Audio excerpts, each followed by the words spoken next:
ഈ house boat വെള്ളത്തിലൊഴുകി നടക്കില്ല. ഈ മനോഹര സൗധം ഒരു യുവാവിന്റെ ഏറെ നാളത്തെ സ്വപ്നങ്ങളുടെ ആകെത്തുകയാണ്.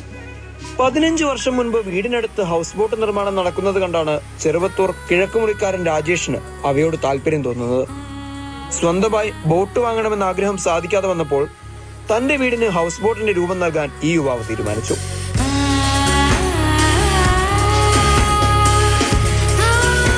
ബോട്ട് വാങ്ങണമെന്ന് ആഗ്രഹമുണ്ടായിരുന്നു. അത് സാധിക്കാൻ സമയത്ത് വീട് ആ രൂപത്തിൽ ഉണ്ടാക്കാമെന്നുള്ളൊരു തോന്നി. അങ്ങനെയാണ് വീട് ആ രൂപത്തിൽ ഉണ്ടാക്കാൻ വേണ്ടി ശ്രമം നടത്തി.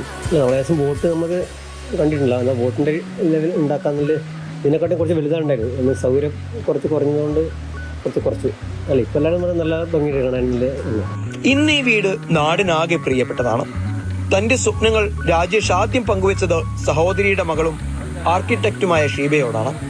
തന്റെ വരകളിലൂടെ ഷീബ അമ്മാവന്റെ സ്വപ്നത്തിന് രൂപം നൽകി.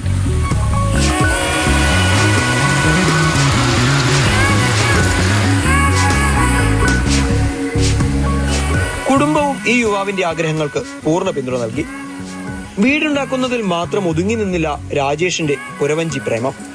ഇന്നൊരു ഹൗസ് ബോട്ടിന്റെ ഉടമ കൂടിയാണ് രാജേഷ്.